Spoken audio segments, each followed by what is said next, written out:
पीठ का कोनो मतलब ना होला।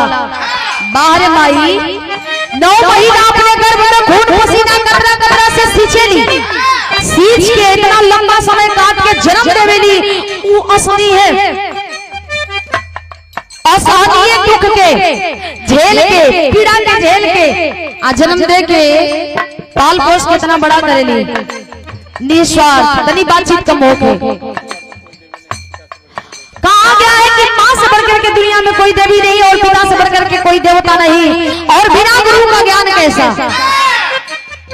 माता पिता और गुरु तीनों लोगों का दर्जा हमेशा ऊंचा जल गया हो।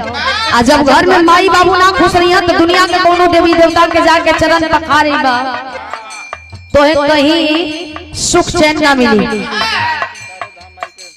चारों धाम कोई माई और बाबू के चरण में बा। आज जे कुछ भी बानी अमन माई बाबू के आशीर्वाद से ही बानी। एक लाइन बिटिया कहत बेटा